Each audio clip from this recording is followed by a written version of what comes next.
Foodie sisters viewers எல்லாருக்கும் வணக்கம். இன்னைக்கு ஒரு ஈவினிங் ஸ்நாக்ஸ் ரெசிபி தான் பார்க்க போகிறோம். நம்ம ஊர் இனிப்பு போண்டாவும் கார போண்டா ரெண்டும் செய்ய போகிறோம். வாங்க எப்படி செய்கிறதுன்னு பார்க்கலாம். நீங்கள் இப்போ தான் ஃபஸ்ட் டைம் நம்ம சேனல் பார்க்குறீங்கன்னா சப்ஸ்கிரைப் பண்ணிவிட்டு பக்கத்தில் இருக்கிற பெல்லை கிளிக் பண்ணிடுங்க. வீடியோ உங்களுக்கு பிடிச்சிருந்துச்சுன்னா ஒரு லைக் கொடுத்துருங்க. வாங்க எப்படி செய்கிறதுன்னு பார்த்துடலாம். நம்ம இனிப்பு போண்டாவுக்கு மாவு ரெடி பண்ணி வச்சிடலாம். இது ஒரு கப்பு கோதுமை மாவு எடுத்திருக்கேன். அதே மாதிரி ஒரு கப்பு வெல்லம். இந்த வெல்லத்தை லைட்டாக கரையிற வரைக்கும் பாகு மாதிரி காய்ச்சிக்கலாம். பாகு தேவையில்லை, வெல்லம் கரையணும், அதுக்கு சூடுபடுத்திக்கலாம். இதுக்கு ஒரு 2 ஸ்பூன் அரிசி மாவு, அந்த கொஞ்சம் கிறிஸ்பாக இருக்கணும் அதுக்காக. இப்போ நம்ம வெல்லத்தை காய்ச்சிக்கலாம். வெல்லத்தில் 1 டம்ளர் தண்ணி ஊற்றிருக்கேன். இது கூட 3 ஏலக்காய் சேர்த்துக்கலாம். வெல்லம் கரைஞ்சி வரட்டும். வெள்ளைப்பாகு ரெடி ஆயிடுச்சு. இப்போ மாவை பிணைஞ்சிக்கலாம். நம்ம ஒரு பிஞ்சு மட்டும் சோடாப்பு சேர்க்குறோம். ரொம்ப சேர்த்துறக்கூடாது.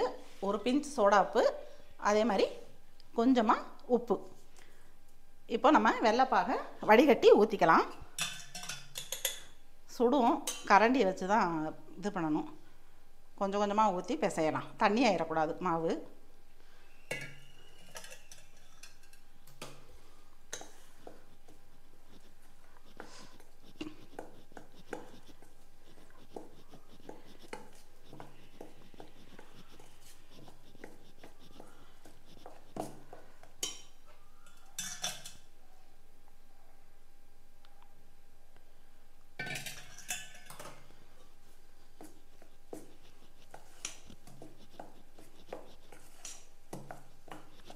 நம்மளோட இனிப்பு போண்டா மாவு ரெடி ஆயிடுச்சு. இந்த அளவுக்கு தான் பிணையணும். பாருங்கள், இப்படி கையில் எடுத்து இப்படி போட்டோன்னா இப்படி தான் விழுகணும். இந்த அளவுக்கு நம்ம ரெடி பண்ணிட்டோம். இப்போ காரா போண்டாவுக்கு உள்ள மாவையும் ரெடி பண்ணிவிட்டு ரெண்டையும் டக்குன்னு போட்டு எடுத்துடலாம்.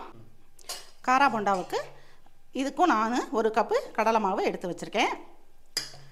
இதுக்கு 2 ஸ்பூன் அரிசி மாவு. இதை போட்டுடலாம் இருக்கிறது.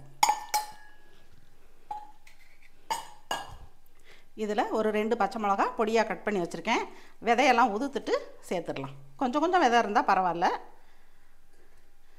பொடியாக கட் பண்ண கொத்தமல்லி, கருவேப்பிலை,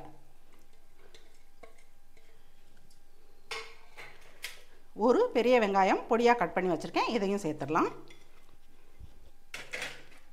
கொஞ்சம் பெருங்காயத்தூள், 1 ஸ்பூன் சோம்பு. குட்டி ஸ்பூனாக இருக்கிறதுனால நான் 2 ஸ்பூன் போடுறேன்.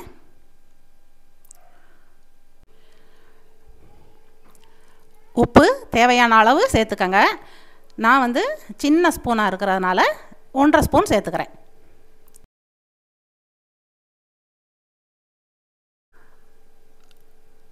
இப்போது இது கூட ஒரு பிஞ்சு சோடா உப்பு, ரொம்ப சேர்த்துறாதீங்க.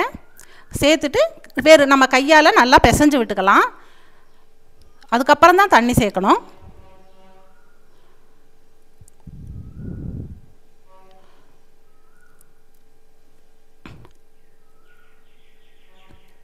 இப்போது கொஞ்சம் கொஞ்சமாக தண்ணி சேர்த்து நம்ம போண்டா மாவு பதத்துக்கு பிசைஞ்சுக்கலாம்.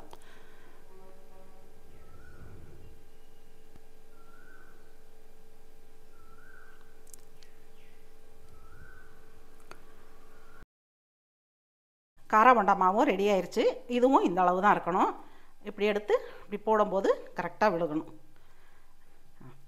ரெண்டும் ரெடி ஆயிடுச்சு. இப்போ நம்ம எண்ணெயை காய வச்சிடலாம். எண்ணெய் காஞ்சிருச்சு. நம்ம ஃபஸ்ட்டு இனிப்பு போண்டாவை போட்டுடலாம். இந்த அளவு மாவு எடுத்துட்டு இப்படி போடலாம்.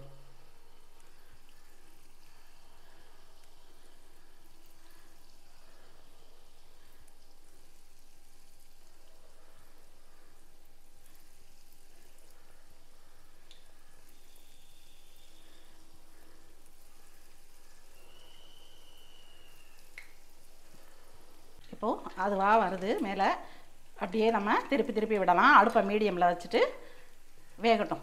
நல்லா கோல்டன் ப்ரௌன் கலர் வந்த உடனே நம்ம எடுத்துடலாம்.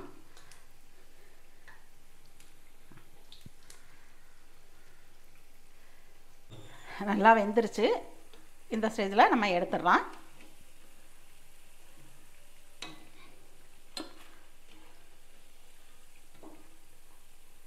நெக்ஸ்ட்டு நம்ம காரா போண்டாவை போட்டுடலாம். கொஞ்சம் சின்ன சின்னதாக தான் போடுறேன்.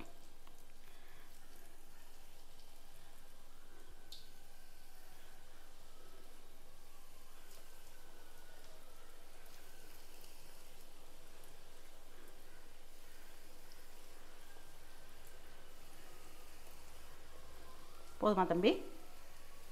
போதும். நம்ம கார போண்டாவும் ரெடி ஆயிருச்சு. 2 போண்டாவும் சூப்பராக ரெடி ஆயிருச்சு. இதே மாதிரி நீங்களும் உங்கள் வீட்டில் ட்ரை பண்ணி பார்த்துட்டு எப்படி இருந்ததுன்னு கமெண்ட்டில் சொல்லுங்கள்.